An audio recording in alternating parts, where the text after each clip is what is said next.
Okay, what's going on, everybody? My name is Mangg. Welcome back to Hanging with Mangg. It's been a real crazy weekend so far. So I wanted to just take things real nice and relaxing. Just no fuss, no muss. So I'm playing Caesar 3, which is probably a series most people have never heard of, but it's a series from my childhood.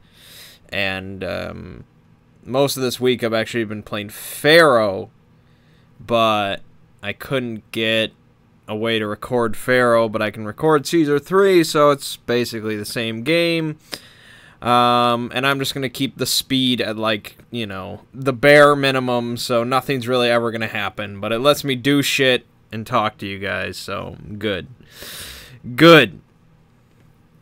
Okay, so yeah, this weekend's been crazy. I'll talk about that later. And the week, I didn't upload really as much as I thought I would, for some reason. I don't know, just kind of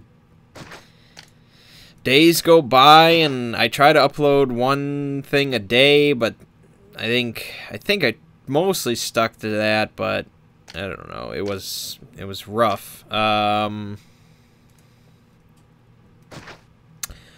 Let's see. We did get the duelist video up. I wanted to get more than one duelist video up, but you can't always get what you want. I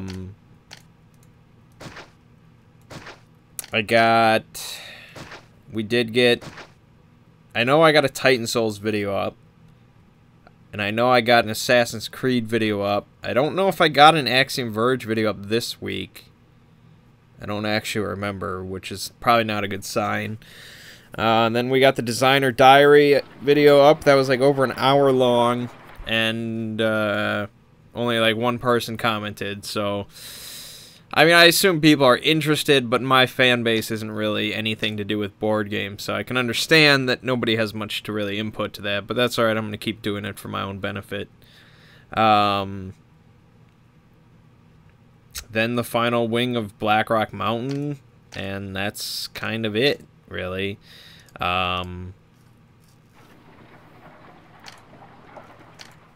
Which is... it is what it is. I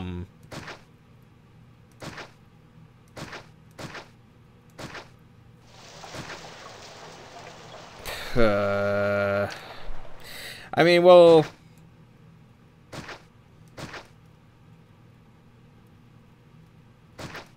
it's gonna stabilize at some point, because I didn't really record anything. I didn't record much this week, I can assure you.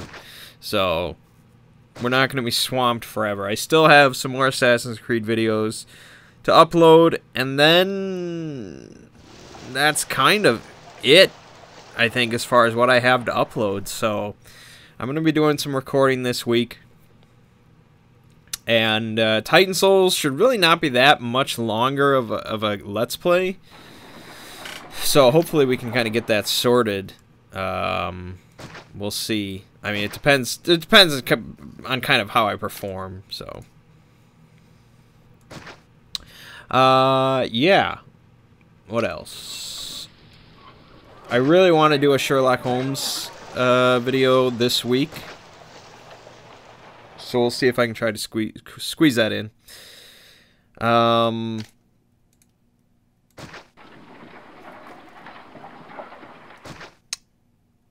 And, okay, so then there's really nothing else coming out until The Witcher 3 later this month. And I said last time that I didn't want to really do a Let's Play of The Witcher 3 because I don't think long games tend to do well for Let's Plays.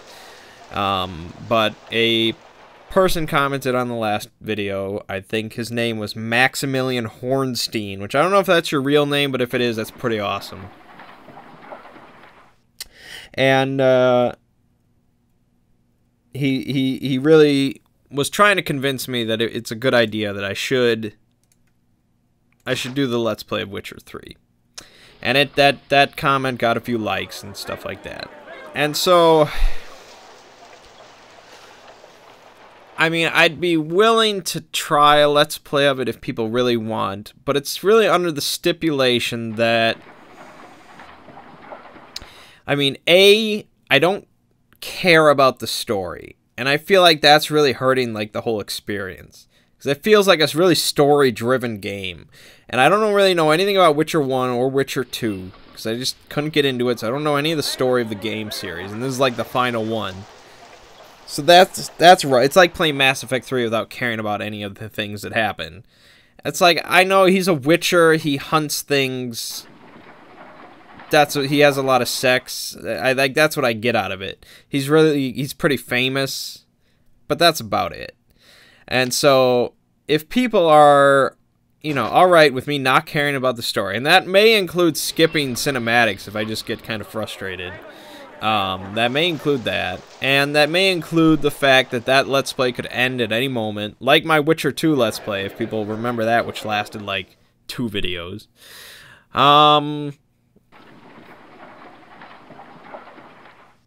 Then I guess, I mean, I can give it a try. It doesn't hurt anything for me to do it. It's just, if people get upset at unfinished Let's Plays, that's probably what it's going to be. 98% chance. But I mean, I'm not opposed to just recording myself play it. Because like I said, I'm probably going to get it either way.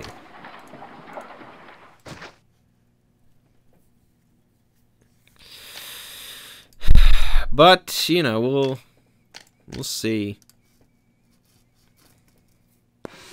Okay. So, yeah, alright. So for board games then, other than just continuing to develop my own,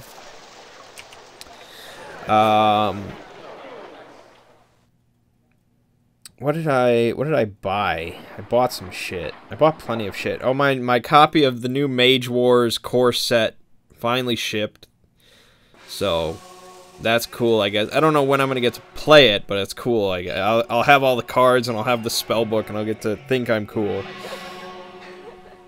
I have no idea when the new version of Super Dungeon Explorer is gonna ship, but it's kind of pissing me off because it's been delayed like over a month now from shipping. I think it was supposed to ship in March. Like, they've been lying for a while. And I put, for that order on cool stuff, I put in some Lord of the Rings LCG expansions, because I was like, oh, you know, Super Dungeon Explorer, it's about to ship. So I'll just throw this in with it to put it over the $100 mark. And it still hasn't shipped, and there's, like, no indication of when it is going to ship, but the Kickstarter backers are getting it, so we'll see. I also have Spectre Ops on the way, and that BattleCon game on the way, and probably something else I'm forgetting, and then I think, like, just the last week, I ordered 5 tribes. Yeah, just this week, I ordered 5 tribes, because it was like, I was looking for a game. Okay, well, I ordered Tales of the Arabian Nights, because I rewatched the Shut Up and Sit Down review, and I've heard a bunch about this game, and I finally pulled the trigger on it, because it just sounded too unique. It sounded like it's going to be the most unique thing I ever own. Like, Sherlock Holmes level of uniqueness. And, so I put that in the cart, and then I'm like, okay, I need something in there to kind of, you know, I'm not just going to order this one thing. That's a waste. You got to get that $100 mark, man. It's all about that. So I was looking around. I was flipping through a bunch of things. Do I want a bunch of little stuff? Do I want a bigger thing? So I finally settled on 5 tribes. And this was a game that I didn't really care about. But I watched the tabletop video. You know, I was reading about it. You know, a lot of people like this game. I rewatched the Shut Up and Sit Down review of it. People were liking it.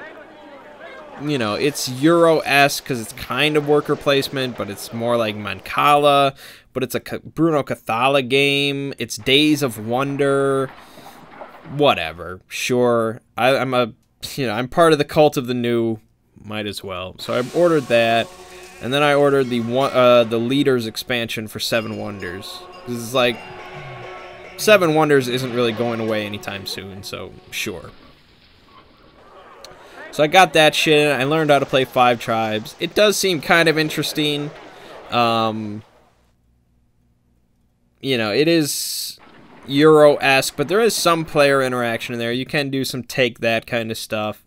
And, you know, it's a puzzle, basically. And I'm not a huge fan of that, which is why I don't like a lot of Euros. But, I don't know. I'll try it out, maybe. I don't like to dismiss any game just right off the bat, just completely, without trying it. So, unfortunately, I buy all the games, so I kind of have to buy it to try it. But anyways, I don't care. That doesn't matter to me.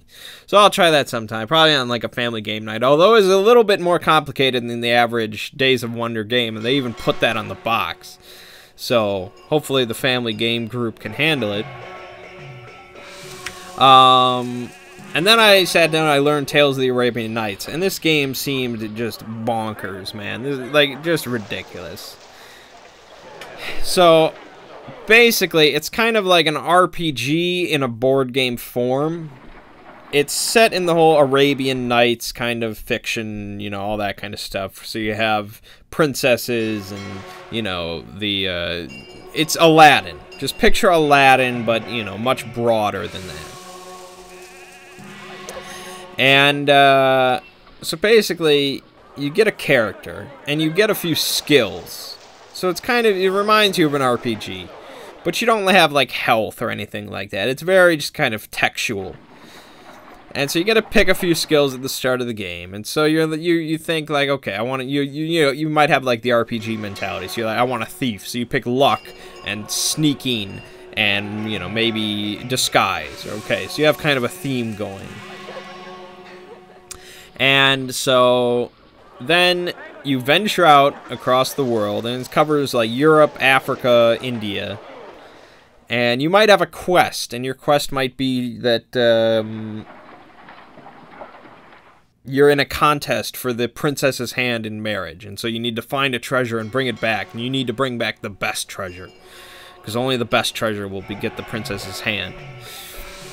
And so you go out there, and you're looking for treasure, but it's not that simple. You can't just go to, here's where the treasure is, because it's all very random, really. You really have no idea where whether you're gonna encounter treasure, or bandits, or a wizard, or a cave of wild animals. You have no idea, because really, there's different spaces on the map. Like, there's water spaces, and there's, you know, maybe mountainous space, there's just cities and stuff like that. But most of the time, it doesn't really matter. It doesn't correlate to anything. So you go to these spaces on the board, and you draw an encounter card. And the encounter card could be something special. Like, it could be like not an actual, but like a specific place. Like the Palace of 100 Doors or something like that. So it's a specific place. And if you're in a type of location that correlates to that, then maybe you have like a special type of encounter. So if you're in a city type location and you draw the Palace of 100 Doors, you might get that special encounter. Or if you're on an island location and you draw the Ape Island, you might get that special encounter. But if you're not, you just kind of have a more generic one. And most of the time, you're just going to have a generic one. And so then how it works is the person on your left has the Book of Tales, which is like, it's just a massive book filled with like it's like 2,600 different paragraphs, like different little encounters. It's massive. There's so many little tales in that book. And then the person on your right has this like little reaction matrix pamphlet thing. And so how it works is you're gonna draw the encounter card, and it's gonna give you a number. Usually. I'm just telling you how it usually works. And so you tell the number to the person with the Book of Tales, and they go usually towards the front of the book, and there's all these different charts. And you're going to roll a d6, and you're going to add maybe some numbers to it, and they're going to look in their little chart, and they're going to tell you what you encounter. And so this is where you might encounter like a wizard, or you might encounter horrible beasts, or you might encounter a trapped ifrit, you know, you might encounter all sorts of shit. And then they'll give you a letter. In that letter, you look at your little player reference card, and that letter corresponds to a list of actions that you can take. And so those actions are your options in that encounter. So you encounter, say, a trapped slave. You have no idea, like, the nature of this encounter. All you know is that you encounter a trapped slave, and your options, your choices in this encounter are attack, examine, wait, hide, avoid, aid, you know, stuff like that. You know, things like that. And so you say, okay, I want to aid the trapped slave. So then the guy with the reaction matrix. I'm making it sound way more complicated than it is. It's really, really simple. You're just looking up shit. It's it's kind of almost like homework, but it's more entertaining than that. So the guy with the reaction matrix, he looks up to this letter, and he's got, you know, like charts. And he sees, okay, trapped, and then he sees that you picked aid. So he looks at that, and he finds a number. And it might be like 1,264. And so the guy with the book, he looks up 1,264 in his book of tales. And you roll a destiny die, and this might change. So you might get, you know, a number less than that or a number higher than that. So you might not get exactly what you wanted. Because destiny. But say, you know, you get 1,264, and he starts reading a paragraph, and it says, you know, you attempt to help the trapped slave, but he turns out to be an evil djinn, and, you know, he is about to smite you, or, you know, some bullshit like that. It's always kind of crazy shit. Like, that's the whole point of the game, is just, you kind of just laugh about it. And so then, after he reads the initial paragraph, it'll give you usually, like, a list of options. And almost always the first option in each thing is no skill. So if you don't possess any, like, relevant skill to the encounter, you generally have to pick that. And that's usually the weakest option. But occasionally that's like what you should pick, even though you might have the skill that you know, like if you're in front of like if you're in like the Sultan's palace, you know, you could pick no skill or stealth and stealing, or, you know, stealth or sneaking and stealing. And you could pick stealing, but then you get caught either way and he punishes you. Whereas if you pick no skill, he just rewards you. You know, some bullshit like that. It's always just like, you never know what to expect. So, okay, so it could be just no skill. I don't know what happened there. It could just be no skill, or it could be a skill, and if you have the skill, then you can pick that option.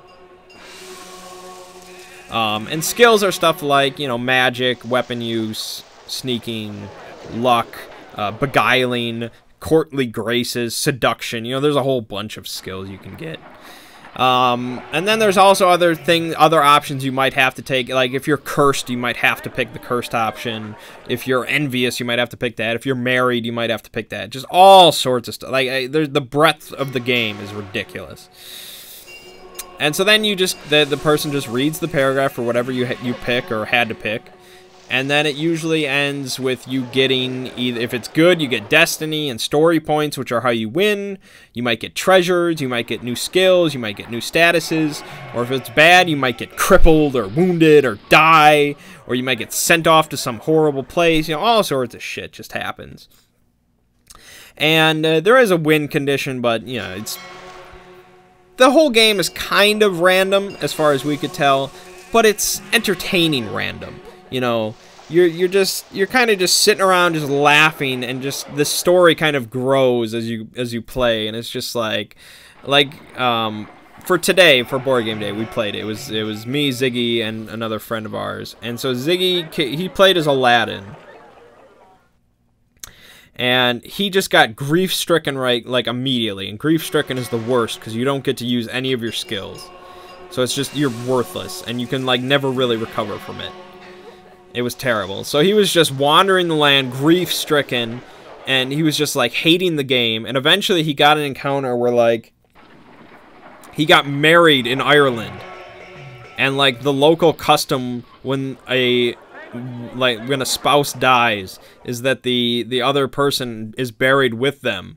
And so he like accepts the burial. He like accepts the tradition because he just wants to die. So he gets buried with his spouse, but he manages to like survive because they keep like dumping people in this pit with him, and he just like sneaks down there and like eats them, and so eventually he just like builds up strength and escapes, but he's like a complete cannibal now. And so it said like, your story is no longer relevant to this, like, you know, to this game or some shit like that. And it's just like you die. And so when you die in that game, you just go back to the starting place, Baghdad, and you lose all your statuses, and you lose all your... Yeah, it's basically good. Well, unless you're in a really shitty... or unless you're in a really good spot, dying is not really that bad at all. And so then he really turned it around. He got like the robe of honor. He became like a prince in Africa, and he really turned around the whole game. And then he really liked it. So yeah, it's kind of swingy. It's really random. We called it basically like the bag of board games, you know, like the bag from our D&D campaigns, but in board game form. And so, I mean, if that concept just horrifies you, then yeah, you're not going to like it. It's not really a game you want to just, I want to win, you know? If you care about winning, then no. It's just a random, fun storytelling game. And it takes a little while to play. It took us a while to play with 3 people, though we were learning. But yeah, there's just a lot of, it takes time, and there's a lot of reading and laughing. And, you know, it's a fun experience. It's not something you're going to bust out every board game day. But I'm glad I have it in my collection. I'm probably going to take it to family game night. We'll see how it goes.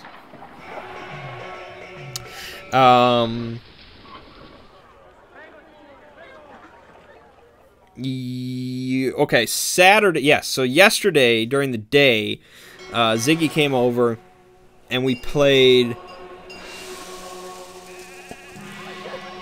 Civilization, as I talked about in the On the Backs of God's Designer Diary.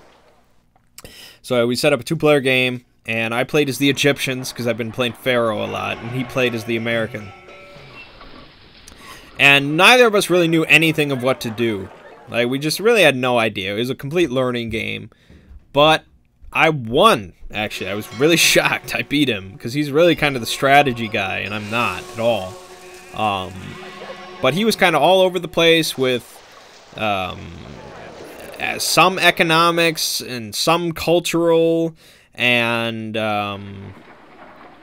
he had some tech, and I thought for a while I was going to go for the major tech victory, but then I realized how easily I could get the economic victory, and so I just, like, halfway through I was just like, oh, economy's good, and so I just bum rushed economy so quickly, and yeah, he really had no chance.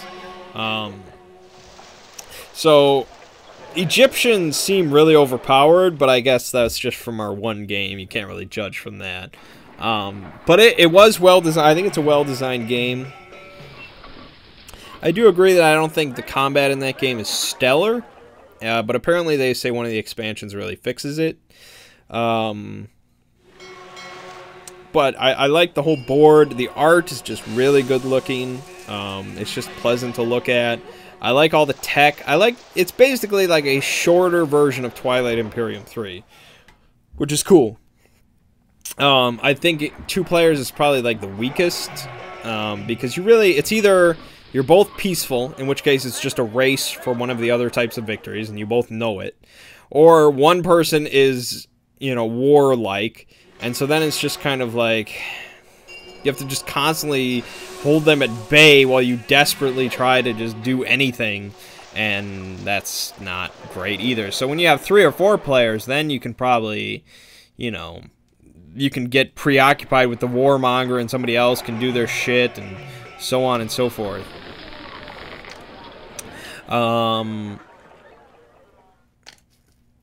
But yeah, it's a well-designed game from my opinion.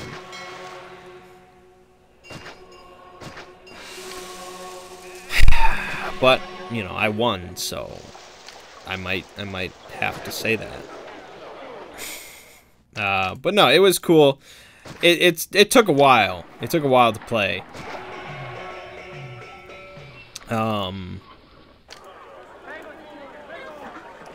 So I don't know how often we'll bust it out. I don't know if I'll ever get a 4-player game of it, because it's way too heavy to bring to like a family game night. It's just there's too many pieces in the puzzle for that one. So I don't know how often I'll play it, but I do think it's pretty cool. It has given me a couple ideas for things going on in On the Backs of Gods, which was kind of the idea. Then later on Saturday, we went to kind of a cookout, and we played, much later in the night, we played some Pit. And we had, I knew we were going to have my buddy Donnie McFly there and his girlfriend, neither of whom are, you know, board game, card game players at all. So I was like, okay, what party games can I finally bust out that are going to work here? And so, of course, I brought Pit, because Pit will work with just about anybody at any time, especially if you've been drinking. So I busted out Pit, and yeah, that was a success, of course. Everybody likes Pit.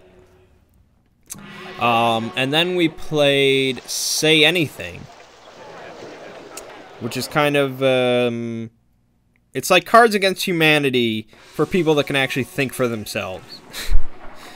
It's Cards Against Humanity for people that have brains in their head.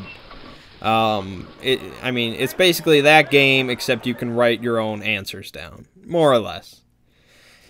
We actually played that for like 2 hours or something. Like, we played 3 games of that. Everybody liked it. We probably would have played much more, except it was like 12:30 or something like that. It was getting pretty late. But yeah, everybody liked that game. It was really solid. But that game is interesting because it's very, like, it can easily be apples to apples as easily as it can be Cards Against Humanity. Like, because people are submitting their own answers, it can be as, you know, perverse as the group is in, which is kind of interesting. It's flexible that way, which is cool. So that was a pretty big hit, but the thing was, like, I dominated. I completely wrecked everything. Like, I was amazing. I was shocked. Like, the first game, I won by a somewhat narrow margin. It wasn't crazy. The second game was a blowout. Like, nobody, like, I literally, the last round came around, I was like, you guys, no matter what, nobody can beat me. Like, it would be impossible based on the scoring system. It was ridiculous. And then the third round, everybody bet on my answer because they thought it was the best one. But then the person that was actually like the judge for that round, they never picked me because I don't think they wanted me to win again. So I was like second to last place. But I took a small victory in the fact that everybody was betting on my answer. So I basically was winning, except for that damn scoring system. But I don't know. I don't win at many games, but I guess Say Anything I can be good at. But it's like I never won at Cards Against Humanity because it's just like I don't have any real control here. Say Anything, that's what drew me to that, was that I could have some input here. So that was good. And yeah, that pretty much wraps it up for board games. We didn't have a family game night, and all we played today was Tales of Arabian Nights, for reasons I'll explain soon. Okay. So Thursday we went to Applebee's. And really nothing interesting. I don't know why I brought that up. I'm trying to think if anything interesting happened. I was hoping my favorite waitress would be there, but she was not. There was my second favorite waitress there, even though she's never been our waitress. But she's like one of those girls that like borders on midget, but not quite midget. She's like, she might be able to get on some roller coaster somewhere, but she has normal person proportions, and it's just it's a good combo in today's world. I approve of it. So maybe one day she'll be our waitress, but even then there's nothing I can do about it because I'm not going down that road, so it doesn't really matter. She seems like the type of girl when she's working, she hates everything about life. Like, she's just got this look on her face that she never wants to be anywhere near here ever again for the rest of her life, but she does have to be there. So, I don't know. That's really about it. Applebee's is just not as interesting as it could be on Thursday nights.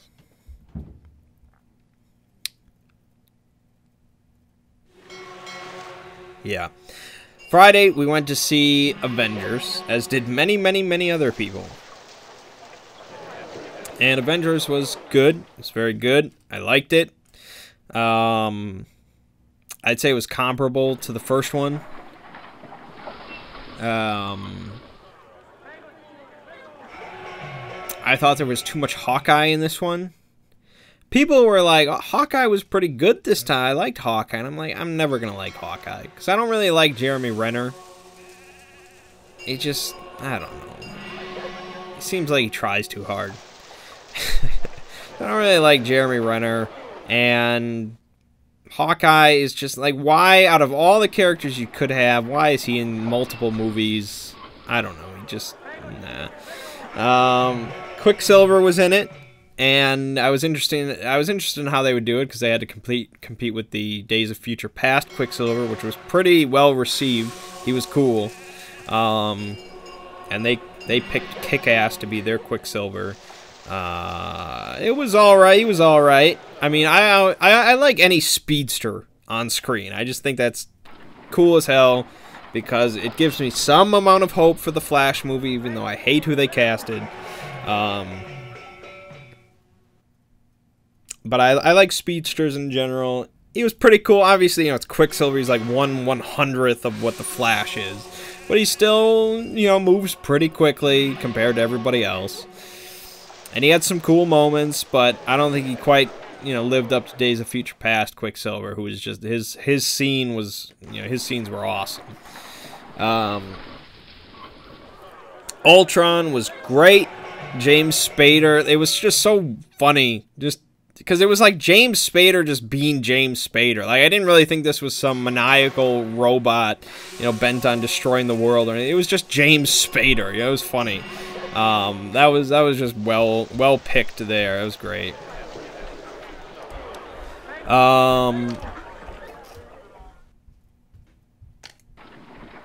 What else was there?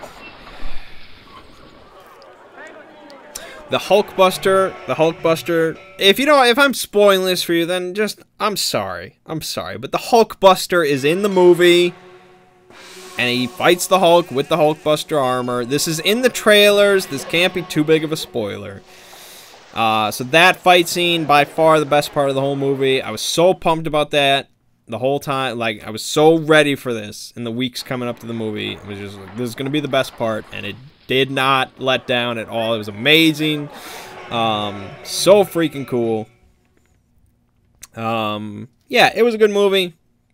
I'm excited for, phase, what is it, 3 now of Marvel's Cinematic Universe. I want them to bring in Daredevil. That would be cool. I'm looking forward to the Civil War. There's some good times ahead in the Marvel Universe. So then, yesterday, as I said, we played Civ during the day, and then we went to my buddy's cookout. He had his first cookout at his new house, so we all went over there. It was kind of a small group. We didn't have a huge group. And we cooked out some hamburgers and stuff like that, and while I was eating the hamburgers, I knew I should have brought something to drink, but I was dumb. I didn't. And I was like, this guy is not the type of guy to just have an array of beverages. So I was like, oh my god, this is going to suck. So my choices to drink during or after dinner was either well water or beer. And so I took the lesser of two evils, and I popped a cap off of a beer, which I did partly. This is why I did it. I was like, I'm not gonna like it, So it's really only gonna, like, quench my thirst, and then that's basically it. I'll never have another one. This is just whatever. And it's gonna shock the shit out of all of them, so that was worth it. That's just there. So yeah, it was terrible, because it's an acquired taste, as everyone will tell you. And I think anything that's an acquired taste isn't really worth acquiring. If something's not good right off the bat, why should I keep getting... Like, why would I do that? Why would I keep trying it? There are plenty of things that I could consume. They're going to be good the first time and the 100th time. Why would I try something that's only good, like, the 50th to, you know, beyond? That just doesn't make any sense to me. Oh, you got to keep trying. It's an acquired taste. I'm like, no, fuck you. I can have Pepsi.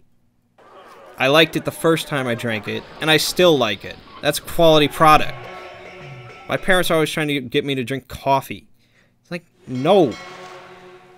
It doesn't smell right, and it doesn't taste right, and I'm not going to just delude myself into thinking that it's good. That's not how I operate.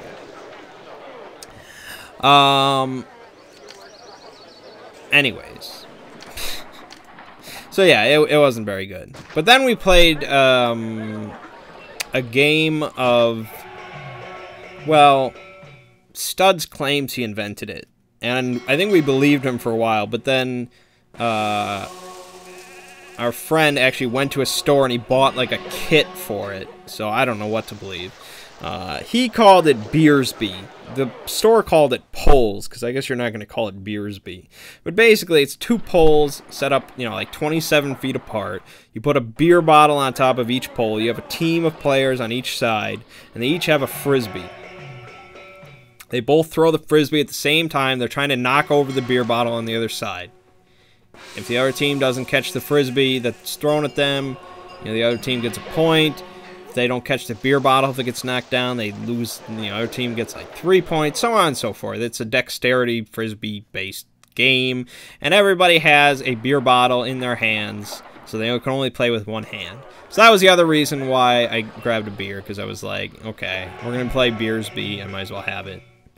And so that was good. Beersby's always a fun cookout game. Then we went downstairs, we played, you know, some card games. And then we went to Applebee's. This was like 1 a.m. And we really shouldn't have gone. My friend was not in any situation to go. He was already pretty drunk.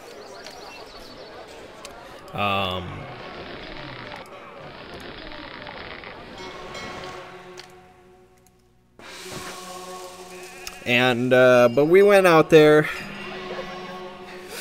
and he drank a bunch more, and so it was just like me, Studs, and my other friend, and we're like, okay, you know, we're trying to get an invite to this other party. This is at like 2:30 a.m., by the way. Trying to get an invite to this other party.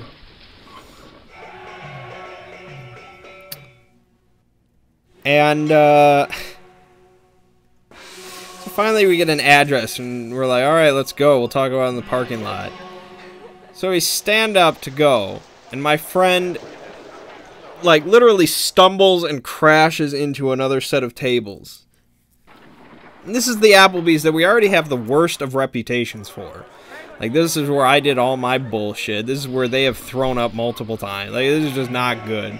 And so we're just, like, hoping that nobody saw that, and we're just gonna, like, carry him out and just, like, whatever. So it ends up that I had to drive him home. We had to leave his car there. So then, today, like, we went to brunch, and brunch was just me and Z, which was an all-time low. And then after we were driving back from brunch, and we're like, let's stop in on, you know, his house. We'll see how he's doing. So we go up to his house. I, like, knock on his side door, and the door just opens. I didn't even touch the doorknob, so that's, like, bad sign. We see his keys just lying on the floor, and I'm thinking we're just gonna see him on the carpet, you know, and he's choked on his own puke or something like that. Just horribleness. But he is actually alive, and so we're like, we're gonna, you know, we're gonna take you to board game day, and then you can get a ride to your car. It takes, like, 45 minutes. where he's just laying in a chair, occasionally munching on something and drinking water, mostly just staring at the ceiling. And finally we're just like, look, we're just gonna take it, you can sleep at my house, we're leaving. So finally we throw him in the car.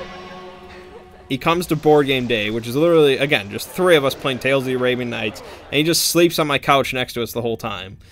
And so then after we're done, I had to drive him to his car. And so then I got home and I'm like, God damn it. Like, so you're telling me that, you know, alcohol is going to be an acquired taste, and then this is what I get to look forward to if I do acquire that taste. Like, no, I'm good. I'm just going to sit it out.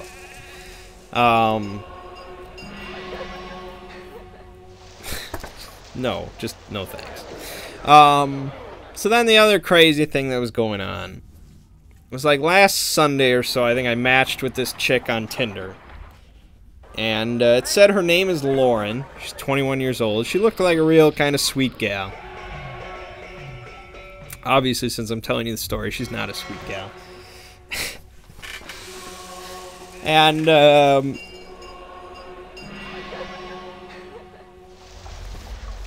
so I started, you know, I was, you know, like, hey, and, you know, I think I said something kind of lame that I thought was funny, and she said, like, ha. She took, like, 24 hours to respond. And then I'm like, what's up? And she took, like, 2 days to respond, and she's finally like, the sky. And then she says, LOL, when's the last time you heard that? And I'm like, probably not since high school. It took another, like, 2 days to respond. Like when I'm watching Avengers. And she says, well, I'm in high school. And I honestly, like, paused for, like, 30 seconds. I had no idea what do you say to that? Because either that's, like, a really weird joke, or she's serious. And so I'm like, well, I guess it's appropriate then. And then I'm like, you also don't check Tinder too often. And she's like, well, I'm 17, so, you know, I have a lot of things to do. And again, I'm like, is she serious? You know, I have no idea. And so I'm like, well, not too busy to chat with older men. And she's like, never too busy for that, smiley face. And I'm like, I should probably unmatch you. Like, I'm not going to keep talking to a 17-year-old. She says, like, oh, come on, you know you want this. So I'm like, you know, you would do great on To Catch a Predator. And she says, so I could seduce you? Smiley face. And I'm like, what is going on? And then she gets really kinky, and I'm not going to repeat it on camera. On the microphone. I'm not going to repeat what she said. Because it's just, you can use your imagination. And so I'm just like, this chick is either 17... and she's crazy, or she's not 17, and she's crazy. So either way, it's just no good. Likely case is it's some 43-year-old guy who's just really, really bored. And so eventually I'm just like, look, I'm not, even if I want, you know, even if I wasn't risking jail time, I'm just not into one-night stands or anything. I'm just not into that. I'm sorry. And so she calls me a pussy, and then that's kind of where it ended. I'm like, all right, you know, whatever. Then, like, the next night, she messaged me again. She's just like, so. And I'm like, why are you still talking to me, you know? She says, like, she said, nothing a little bit of foam can't fix. I don't even know what that means. And she says, come on, it's not like I'm 12. I'm 17. And so then we just kept on going. And she said still more just dirty things. She insisted she wasn't catfishing me. And so then this is like towards the end of the party last night. And so my friends were like, tell her to just meet you at Applebee's tonight. You know, because we'd all be there. It would just be, you know, like, there's no way this guy is going to show up. And so I tell her that, and she's like, oh, I have a curfew, dude. I'm 17. So then we started talking about our curfew. And she's like, her parents would just you know, she'd be so busted. You know, they're really strict like that. And then, you know, it's just like, why? I don't know why I'm still talking to her. It's not like it's not gonna go anywhere. Even if she was 23, if she was still saying shit like that, that's not what I do. I'm not that kind of guy, so it doesn't matter. But it's like, I'm pretty sure it's a guy. It's some bored guy that's just really keeping this joke going. And so I'm not gonna be the one that just backs down. You know, I'm not gonna be the one that's just like, oh, this is shit, and unmatch her and just like, he wins. I'm not gonna let this guy win. You know, I'm gonna keep the joke going for as long as it needs. Now, obviously, I'm never gonna meet this guy in like some motel parking lot. You know, it's gonna be Applebee's. But I don't know. It's just like, if she is actually 17 and she desperately wants me, she's probably insane. And so if I unmatch her now, she'll really only kill me. And I don't want to die. So I don't know. So, yeah, that's like, I think I have like magnets attached somewhere in or around me that just kind of attract insanity somehow.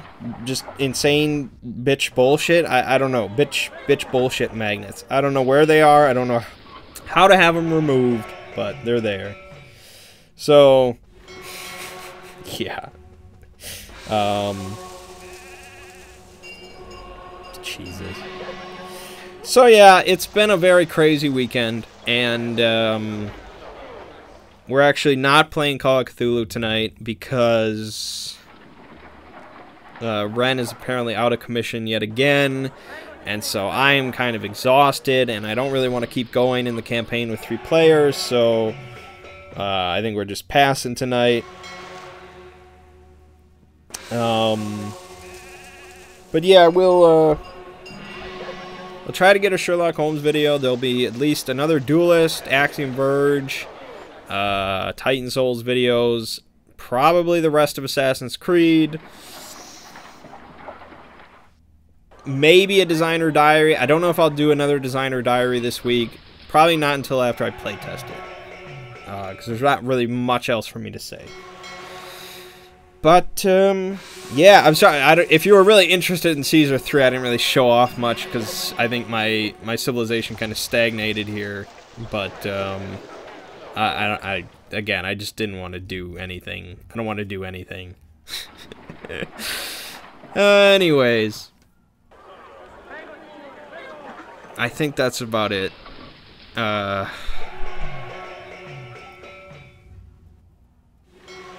Oh, I don't know if I ever mentioned, but that car that I bought off the drug dealer apparently is not stolen, or at least the DMV didn't tell us it was stolen.